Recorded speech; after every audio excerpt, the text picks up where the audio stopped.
Hola gente, ¿cómo están? El día de hoy hablaremos sobre la caída del Imperio Romano.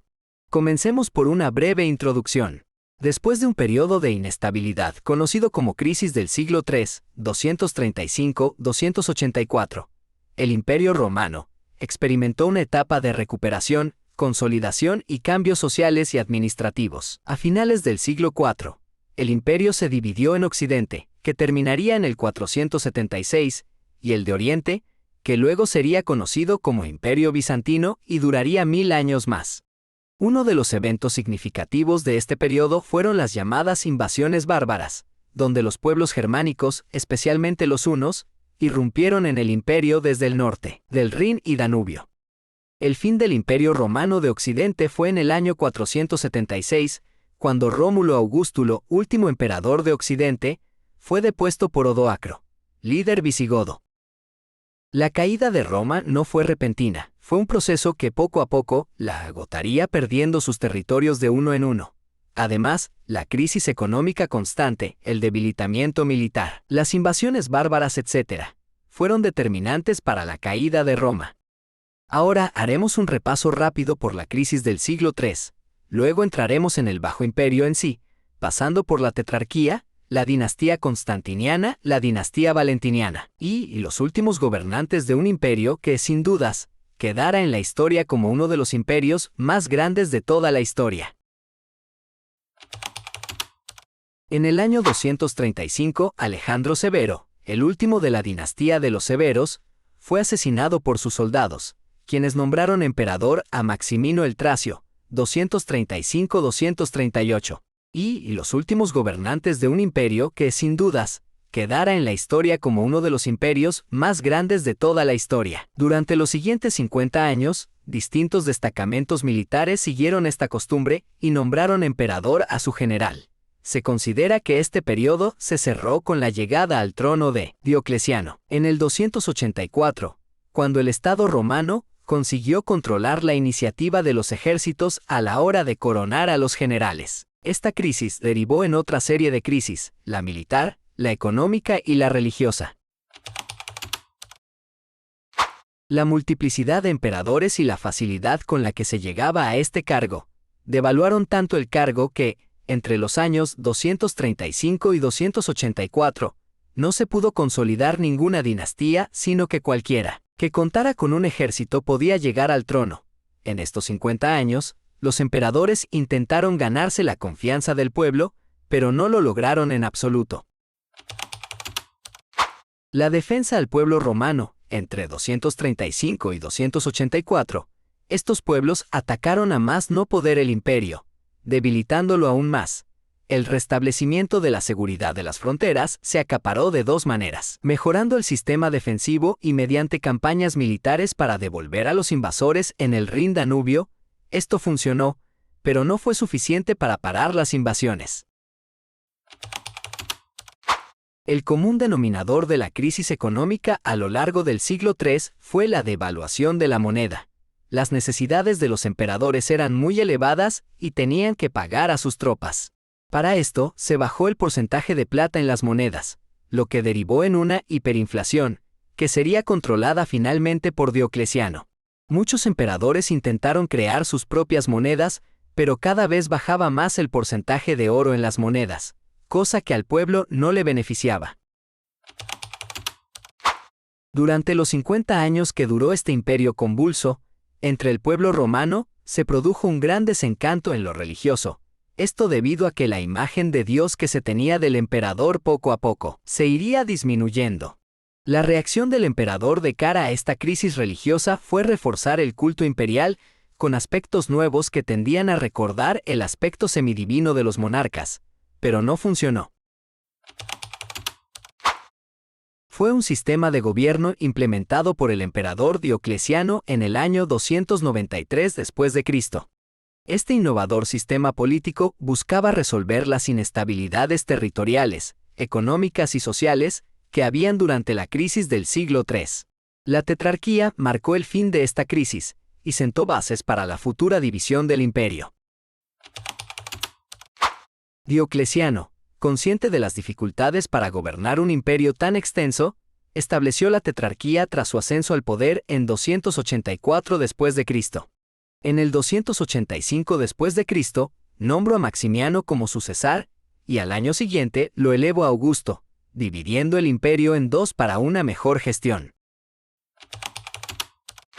La tetrarquía se basaba en dos emperadores mayores, los Augustos, y dos emperadores menores, los Cesares. Galerio y Constancio Cloro fueron nombrados cesares en 293 después de Cristo, y cada uno gobernaba una cuarta parte del imperio, bajo la supervisión de un Augusto. Los Augustos se encargaban de las regiones más importantes, mientras que los cesares administraban las zonas fronterizas. Se estableció un sistema de sucesión en el que los cesares ascendiera a Augustos tras la abdicación o muerte de estos. La tetrarquía comenzó a desmoronarse cuando Constancio Cloro murió en el 306 después de Cristo y su hijo Constantino fue proclamado Augusto por sus tropas. Magencio, hijo de Maximiano, y otros rivales también reclamaron el título imperial, lo que llevó a conflictos y guerras civiles.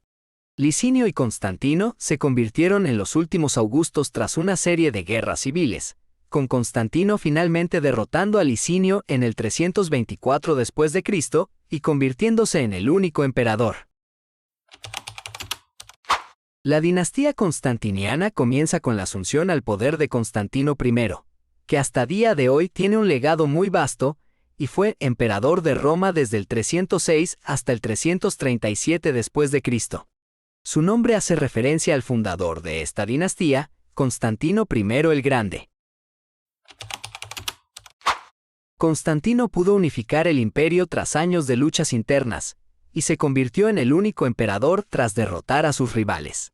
Además, es reconocido por ser el primer emperador en adoptar al cristianismo como religión oficial del Imperio Romano, marcando un cambio significativo en la historia religiosa y cultural del mundo occidental. También en el 313 después de Cristo, junto con Licinio, emperador de Oriente, promulgó el Edicto de Milán, que garantizaba la libertad de culto para los cristianos y ponía fin a las persecuciones religiosas. Incrementó reformas que afectaron la estructura financiera del imperio, incluyendo la introducción de una nueva moneda de oro, el solidus, que mejoró la economía. Además, promovió la convocatoria del primer concilio de Nicea en 325 después de Cristo, que resultó en la formulación del Credo de Nicea, un elemento fundamental en la doctrina cristiana. Constantino enfermo en el año 337 y mientras se sentía morir, pidió ser bautizado, y poco después murió el 22 de mayo de 337 en Nicomedia. Su cuerpo se encuentra en la Iglesia de los Santos Apóstoles. Los herederos de Constantino I asumieron el poder y se repartieron el imperio. Constantino II, 337-340, recibió la Galia, Hispania y Britania. Constancio II, 337-361, se quedó con Tracia y todo Oriente. Y Constante, 337-350, le correspondió África, Macedonia, Grecia, Italia e Ilírico, pero bajo la tutela de Constantino II, pues era menor de edad. Constante no sobrellevó muy bien el acuerdo, y en 340, tras una victoria contra los sármatas, comenzó a publicar leyes sin permiso de sus hermanastros. Cuando éste invadió Italia para sacarle la voluntad a su hermano, Constante lo derrotó y dio muerte, con lo que se convirtió en el dueño del occidente. Tras la muerte de Constantino II, los otros dos hermanos trataron de gobernar con un común acuerdo. Sin embargo, las cuestiones religiosas entre los hermanos fueron un problema, pues Constante era católico y Constancio II arriano. Pero en el año 350, el general Magnencio usurpó el trono en Occidente y asesinó a Constante en Helena. Recién ahí, el hermano actuó, pero solo para eliminar al usurpador y convertirse en el único emperador del imperio. Constancio II no pudo tener hijos, pero adoptó como cesar a Constancio Galo. Constancio II lo casó con su hermana Constantina y lo mandó a gobernar Oriente. Sin embargo, el carácter paranoico del emperador lo llevó a desconfiar de su aliado y lo mató en el año 354. Así las cosas, Constancio II nombró cesar a Juliano, hermanastro del anterior, a quien casó con su hermana Helena, en el 355. Inmediatamente después de ser nombrado, Juliano se dirigió a la Galia para hacer frente a las invasiones de alemanes en la frontera renana y estaban asolando la provincia. A pesar de no tener experiencia militar, logró afrontar bastante bien los ataques. Además, no solo aumentó los impuestos, sino que también llegó a perdonarlos. Cuando Constancio II se enteró de los triunfos de su primo, aumentó la desconfianza hacia él. En 360, Constancio II pidió a Juliano que le enviara parte de las tropas para hacer frente a una invasión sasánida. Pero se negaron y se amotinaron, lo que obligó a Juliano a ser proclamado Augusto. Esto llevó a una guerra civil. Sin embargo, la muerte de Constancio II lo convirtió en el único emperador. Juliano renegó públicamente el cristianismo y prefirió optar por el helenismo neoplatónico. De ahí su apodo, el apóstata. La dinastía valentiniana fue una dinastía que demuestra que siempre hay que tener cuidado en las fronteras. No fue una dinastía destacada. Duró muy poco, pero igualmente estos fueron sus gobernantes. En la dinastía primera, 364-367, fue un valeroso combatiente elegido por el ejército tras la muerte de Joviano. En Valente, 364-375, gobernó Valentiniano I.